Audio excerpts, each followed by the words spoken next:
Welcome to LFC Transfer Hub.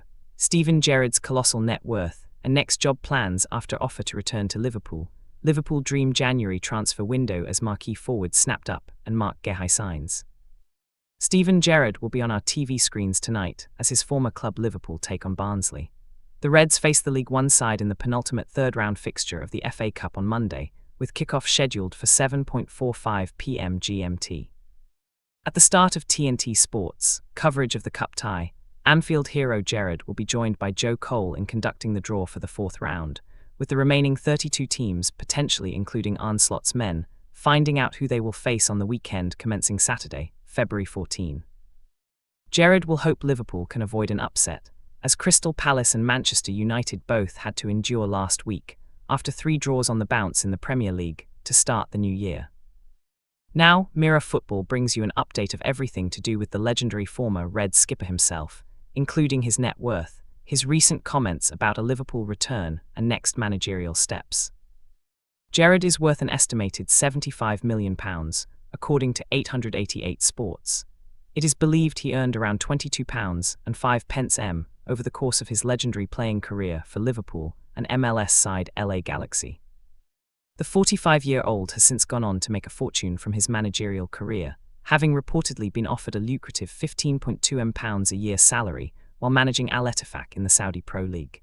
Gerrard was the 4th highest paid manager in the world behind only Jurgen Klopp, Pep Guardiola and Diego Simon at the time. He is said to have waived a further £10 from the second half of his contract by agreeing to leave the club by mutual consent last January. Also contributing to his net worth were several different sponsorship deals throughout his career, including being endorsed by Adidas, Jaguar and Lucozade.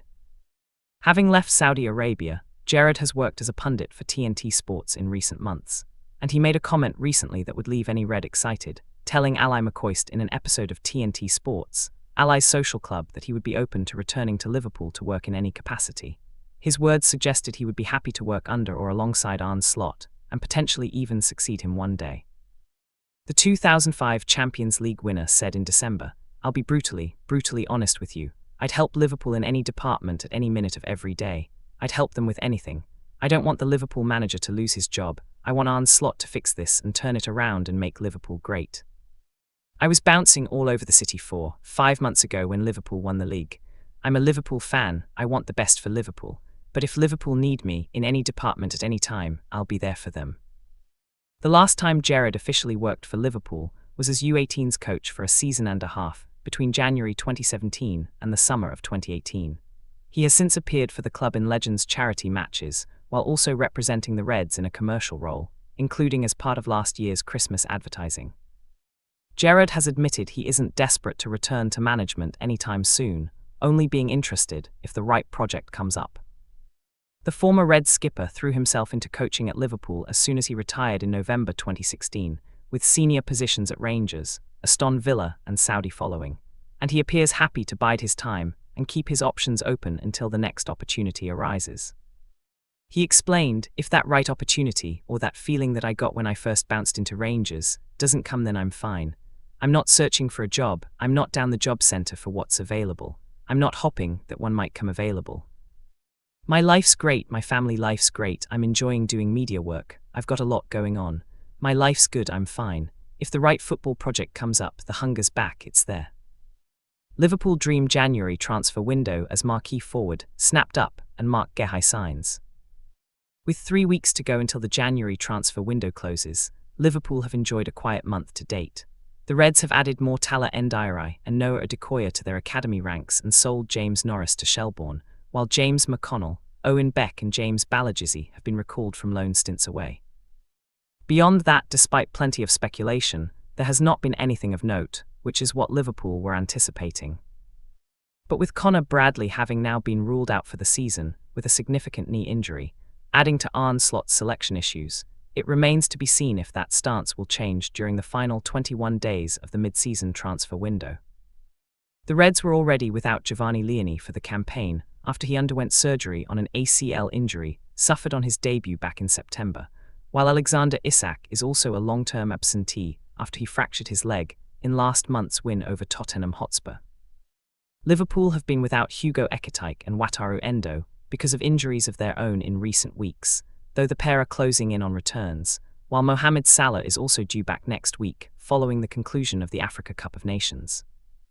But even once the trio are available for selection again, slots options will remain stretched, and with the January transfer window currently open, it is easy to theorize that it could offer possible solutions.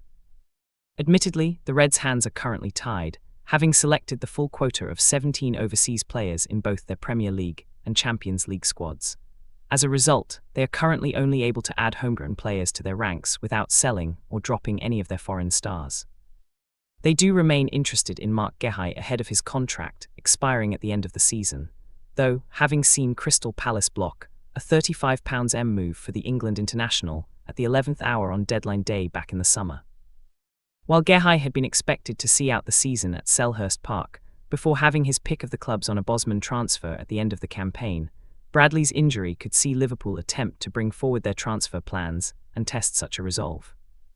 With there still being plenty of time for the Reds to conduct any business if they so desired, the Echo takes a look at what a dream transfer window could look like for the club over the next 3 weeks. An easy place to start. The Reds have been short on players defensively since Lianie's ACL injury, with Bradley's own serious knee issue only reiterating such a shortage. While Guehi is a centre-back rather than right-back, his presence would at least provide a further option at the heart of the backline and free up Joe Gomez, who has been prone to injury himself, to cover Bradley's absence at right-back.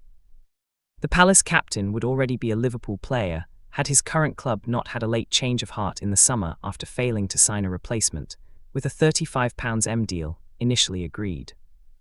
Recent reports suggest it could cost more to lure Guehi away from the Eagles this month, with Manchester City said to be weighing up their own move in response to multiple injuries at centre-back. While in an ideal world you would just wait and sign Guehi on a free transfer in the summer, he would at least help solve Liverpool's defensive shortage if they brought forward such plans. Sign a forward and sell Federico Chiesa.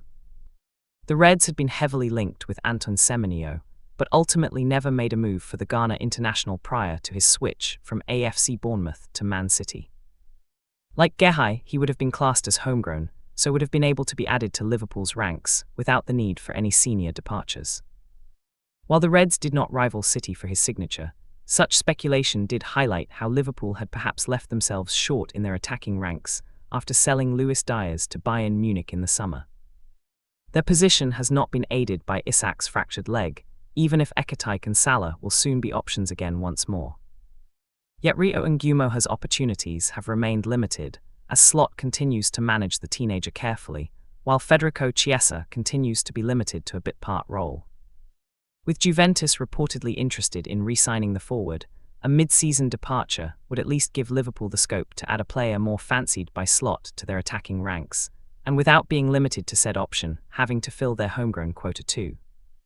The likes of Bradley Barcola, Rodrigo, Vinicius Jr. and Michael Olise are marquee names that have all been linked to the Reds in recent months.